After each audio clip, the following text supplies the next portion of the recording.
ان سب پہ ہم نے یہ دیکھا کہ لوگوں نے اس روایت کا بہت زیادہ استعمال کیا.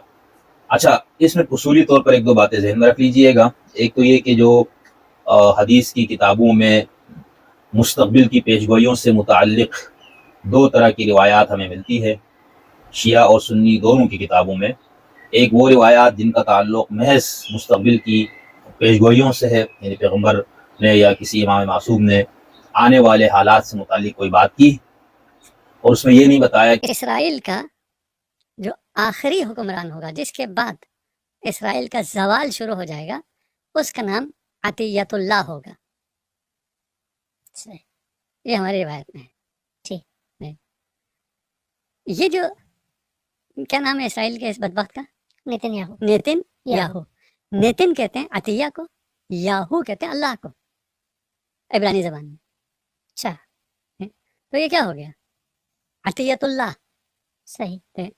اسے ہم اگر اپنی زبان میں ترجمہ کریں تو یہ ہے اللہ دتا. صحیح ہے. یعنی عطیہ اللہ کی طرف سے دیا ہوا. اللہ دتا. ہمیں عطیت اللہ اتنا سمجھ نہیں آئے گا، اللہ دتا سمجھ میں آئے. صحیح. اسرائیل کا آخری حکمران جس کے بعد اسرائیل کا زوال شروع ہوگا، وہ اللہ دتا ہے. یہ اللہ دتا ہے. صحیح.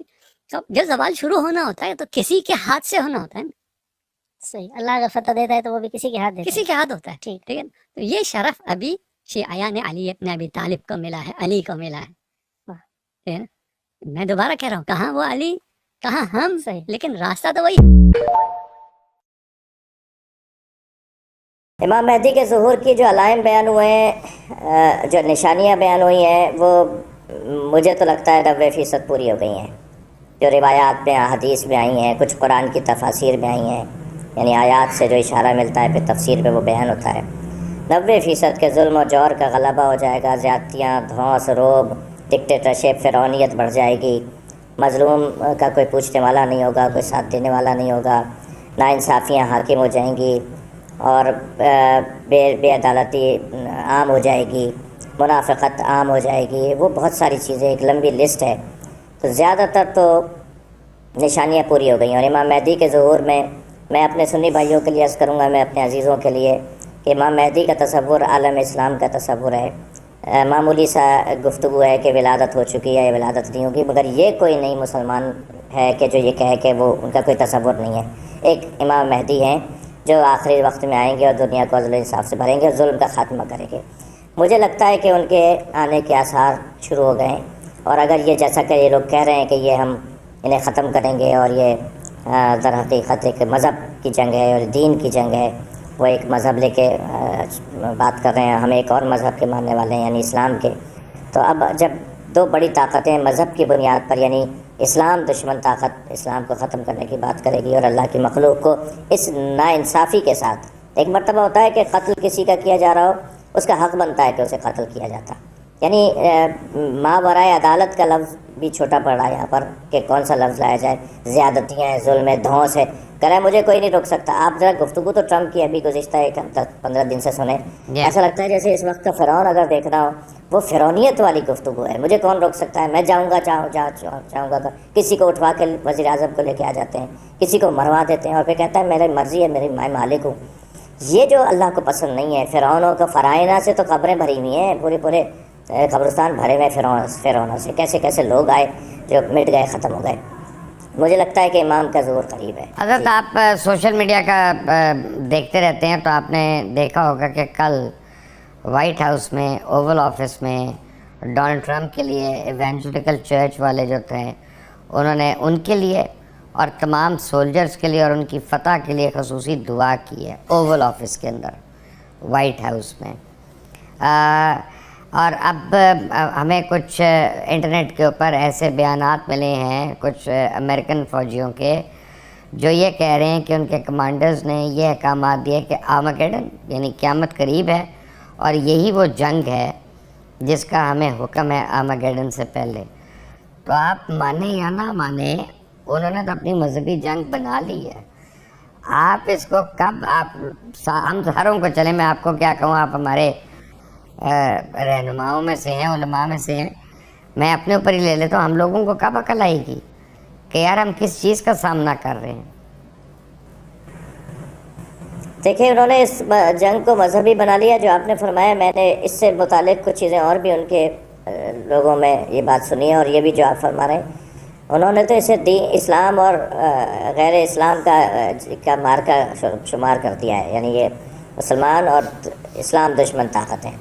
یقیناً یہی وقت ہے کہ اب عالمی مبشر بھائی, مجھے تو لگ رہا ہے کہ بیداری ہمارے یہاں پہلے سے بڑھی ہے, مسلمان حکمرانوں میں بھی, مسلمان عوام میں بھی. میں نہیں اب مانتا, آپ دیکھیں کہ جو میں اختلاف کر رہا ہوں. اگر بیداری پہلے بڑی سے ہوگی, بیداری بڑی ہوگی تو پھر برداشت بھی بڑھنی چاہیے ایک دوسرے کے لیے. ہاں, اگر آپ ایک 10 سال پیچھے چلے جائیں اس کی نسبت اگر آپ دیکھیں تو اس وقت ٹھیک ہے, وہ کیفیت نہیں ہے, وہ کیفیت نہیں ہے. ہمارے الحمدللہ. یہاں جو نفرتوں کا تکفیری جی ہاں الحمدللہ الحمدللہ, وہ جو تکفیری نعروں کا ایک سیلاب تھا اس ملک کے اندر, وہ جو نفرتوں کی تقریریں ہوتی تھیں اس ملک میں, سب طرف سے ہوتی تھیں. میں اپنے لوگوں کو کوئی دودھ کا دھلا نہیں مانوں گا. ہمارے یہاں میں سمجھاتا تھا, جا کے روتا پیٹتا تھا کہ کیا کہہ رہے ہو, کیوں کہہ رہے ہو ایسا, تم نے یہ کیا تقریر کر دی. ہم اپنے ذاکرین کو, اپنے بعض لوگوں کو جا کے روتے پیٹتے تھے کہ بھائی یہ نہیں کرو ایسا, اس سے نقصان ہے. ایسے ہی اہل سنت کے ابھی کچھ اس طرح کے کردار, مولانا طارق جمیل جیسی شخصیات اور شخصیات کا مثبت کردار رہا. ہم لوگوں کا کوئی 10-20 سال سے ہم تو تھکے نہیں اس ماحول کو بہتر کرنے میں. اور مجھے لگتا ہے کہ آخری 8-10 سالوں میں بنسبت 20-25 سال پہلے کے, جو ہم نے 15 سال 20 سال Yeah. پہلے حالات تھے ملک میں عالمی سطح پہ, اس میں کچھ بہتری تو ہے مبشر بھائی. اس میں کوئی شک نہیں ہے, لیکن یہ بھی فیکٹ ہے کہ خاکے چھپتے ہیں ڈینمارک میں, اور لگتی الفلاح بلڈنگ کو آگ لگ جاتی ہے, یہاں پہ لوگ مر جاتے ہیں. یہ بھی کم عقلی کی بات ہے نا. ایسے ہی ہے, ناگوار ہے. حضرت آپ کو میں اس کو شعور دینا ہوگا. آمین آمین. جی آپ کو میں ایک عرض کروں کہ آپ ریڈ سائفر سے آپ کو پوری طرح پتہ ہوگا, یہ جو بیل ہے لال رنگ کا ہے جس کو انہوں نے قربان کرنا شروع کیا, اور جب پچھلی باری حملہ ہوا تھا کچھ مہینے پہلے تو انہوں نے اس وقت بھی ریڈ سائفر قربان کیا تھا, اور بعد میں ان کے رہبائز نے کہا کہ یہ اوریجنل ریڈ نہیں تھا, یہ کوئی پینٹڈ تھا یا پورا نہیں تھا یا فلاں فلاں فلاں.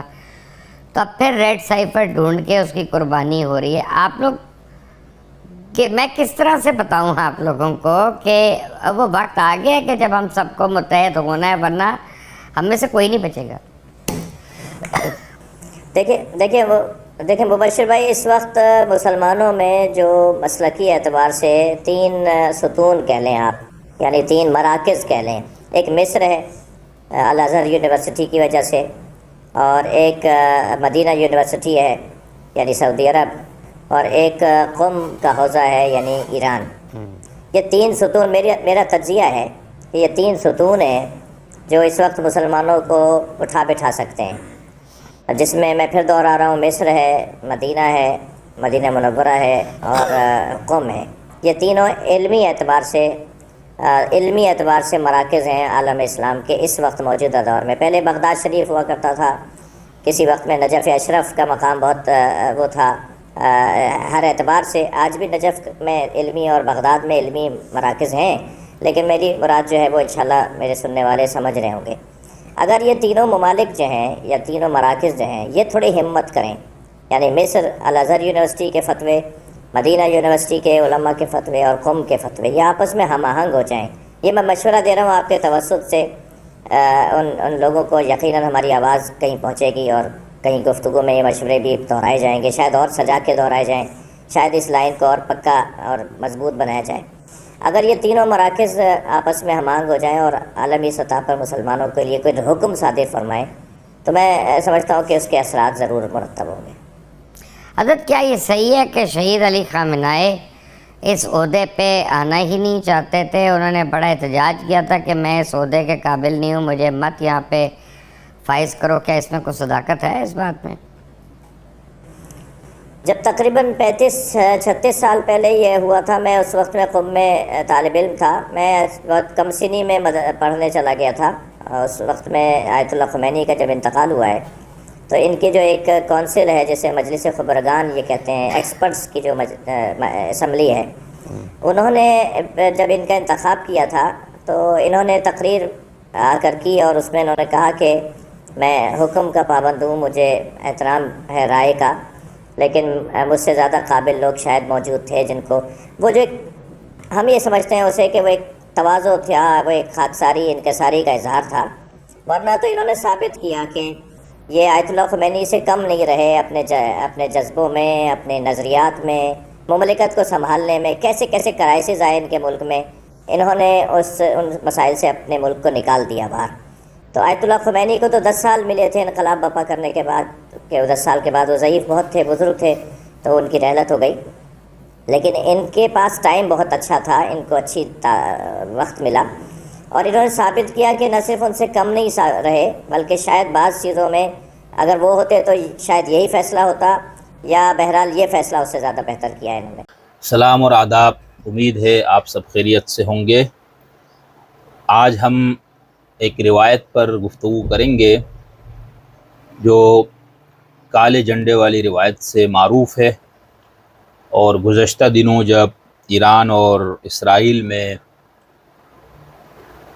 مسئلہ پیدا ہوا اور ایران نے وہاں پر کچھ میزائل فائر کیے، تو اس وقت یہ حدیث لوگوں نے بہت زیادہ سوشل میڈیا پر اس کو شیئر کیا، اور خاص طور پر ان لوگوں نے جو اس وقت یہ سمجھتے ہیں کہ امت مسلمہ کی لیڈرشپ جو ہے وہ ایران کے ہاتھ میں ہے کسی حد تک، اور ایران کا جو کچھ مشرق وسطیٰ میں ایک لڑائی ہے وہ فلسطین کی وجہ سے ہے، اور وہ القدس یا فلسطین کی آزادی کے لیے جو تحریک ہے وہاں پر اس کی پشت پناہی کر رہا ہے۔ تو اس بنیاد پہ پھر ہمارے ہاں جو عام طور پر طریقہ ہے کہ ہم جو سیاسی یا دفاعی تجزیے کرتے ہیں اس کے ساتھ ساتھ پھر آپ کا دینی ورلڈ ویو ہے تو پھر آپ اس پہ اپنی فہم اور اس کے مطابق آپ روایات اور آیات وغیرہ سے بھی استدلال کرتے ہیں۔ تو یہ ہم نے دیکھا کہ ایک دو روایتیں بہت زیادہ اس کو لوگوں نے شیئر کیا اور اس کو اطلاق کرنے کی بھی کوشش کی، کسی نے کھل کے لکھا باقاعدہ امام خامنائی کے نام کے ساتھ، اور کچھ نے اس کو اسی تناظر میں اس کو شیئر کیا۔ واٹس ایپس کے کئی گروپس پہ ہم نے یہ دیکھا، فیس بک پہ، ٹویٹر پہ جو تھوڑا بہت ہمارے ہاں ابھی ایکس جو چل رہا ہے، تو ان سب پہ ہم نے یہ دیکھا کہ لوگوں نے اس روایت کا بہت زیادہ استعمال کیا۔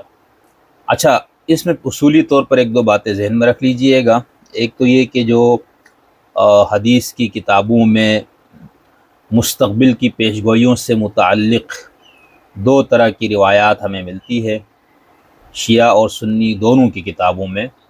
ایک وہ روایات جن کا تعلق محض مستقبل کی پیشگوئیوں سے ہے، یعنی پیغمبر نے یا کسی امام معصوم نے آنے والے حالات سے متعلق کوئی بات کی، اور اس میں یہ نہیں بتایا کہ یہ قرب قیامت کی نشانی ہے، وہ کسی بھی وقت ایسی کوئی چیز ہو سکتی ہے، اس کا ذکر ہے۔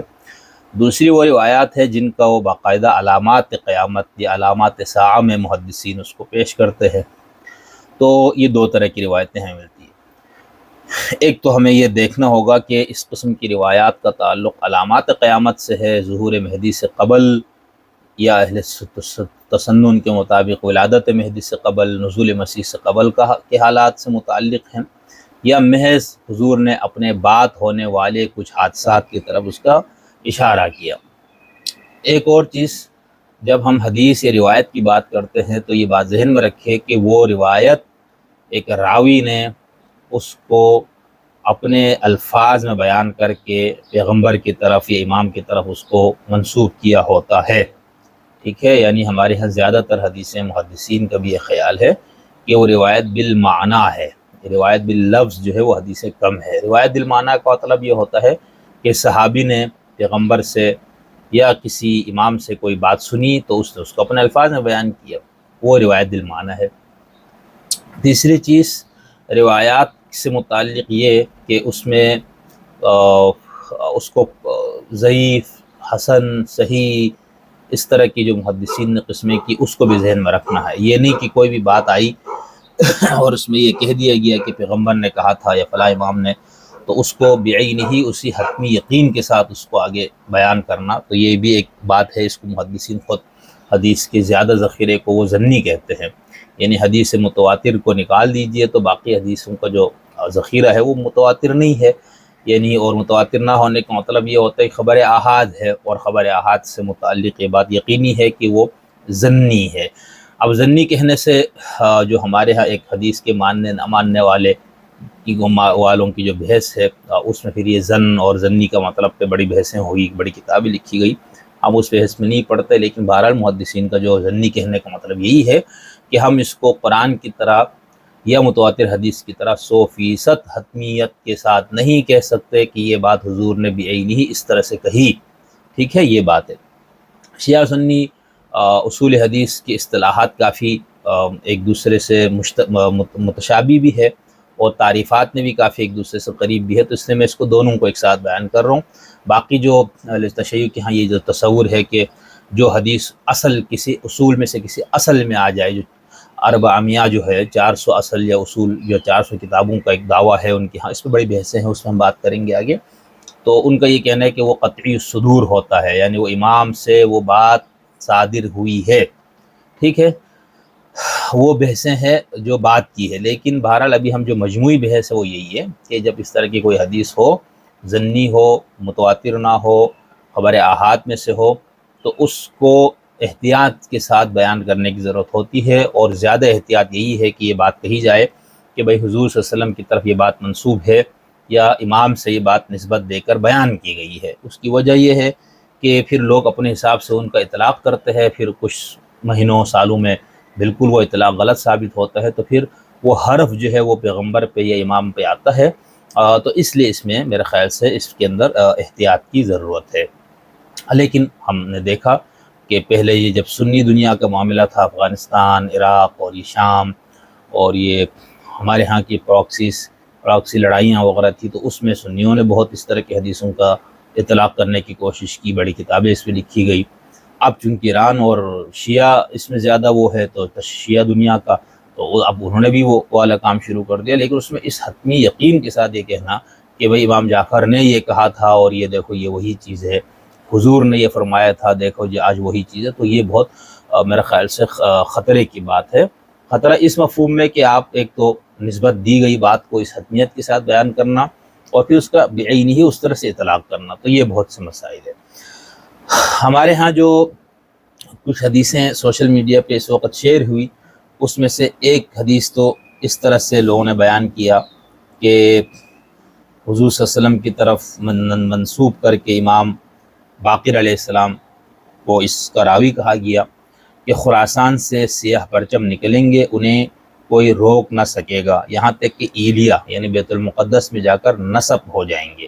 ان کا سربراہ بنی ہاشم سے ایک شخص ہے کہ جس کے سیدھے ہاتھ میں خلل ہے، اب یہ لفظ ذہن میں رکھنا ہے۔ دوسرا، خراسان سے ایسے سیاہ پرچم نکلیں گے، انہیں کوئی روک نہ سکے گا، یہاں تک کہ ایلیا میں جا کر نصب ہو جائیں گے۔ ان کا سربراہ بنی ہاشم سے ہوگا جس کا دائیں ہاتھ زخمی ہوگا، ٹھیک ہے، یہ کتاب الفتن ابن حماد کی طرف اس کو منسوب کیا گیا ہے۔ یہ دو روایتیں زیادہ پیش کی گئی، پھر کسی نے یہ والی چیز ہی پیش کی کہ آستان قدس سے رضوی علیہ السلام کے ادیان کی مشترکہ میراث ہمائش میں عیسائی محقق سعد الیازجی نے کہا، بائبل میں ہم عیسائیوں کو خوشخبری دی گئی ہے کہ ایرانی آخر الزمان میں ایسے اقتدار میں آئیں گے جو برائیوں پر فتح حاصل کریں گے، کیونکہ ان کے پاس دھوداری تلوار ہے۔ میں نے برسوں تاریخی تلواروں کے بارے میں تحقیق کی، یہاں تک کہ میں یہ سمجھنے میں کامیاب ہو گیا کہ دھوداری تلوار وہی ذوالفقار ہے، اور ایرانیوں سے مراد بھی امام علی علیہ السلام کے شیعہ ہے۔ بائبل کے مندرجات کے مطابق ایران اسرائیل کو شکست دے گا اور زیادہ وقت باقی نہیں ہے۔ اب یہ جس شخص کی طرف منسوب ہے اس کا بھی نہیں پتہ یہ اس نے کہاں کہی، کسی کتاب میں کہی، کسی گفتگو میں کہی، کس بنیاد پہ کہی، لیکن یہ بھی ایک سوشل میڈیا پہ شیئر ہونے والی پوسٹوں میں سے ایک یہ پوسٹ تھی، تو میں نے کہا یہ بھی آپ کو بتا دوں۔ اب ہم سب سے پہلے یہ جو روایت ہے اس پہ چلتے ہیں۔ اس روایت کا جیسے میں نے آپ سے کہا کہ اس کا ذکر جو ہے وہ ابن حماد کی جو کتاب الفتن ہے اس کے اندر اس کو بتایا گیا، یا اس کے اندر اس کی نسبت ہے کہ اس کے اندر یہ روایت موجود ہے۔ کتاب الفتن یہ بہت مشہور کتاب ہے، اور میرے خیال سے اب اس کو اردو ترجمہ بھی ہوا ہے، اور یہ مقبول جان صاحب نے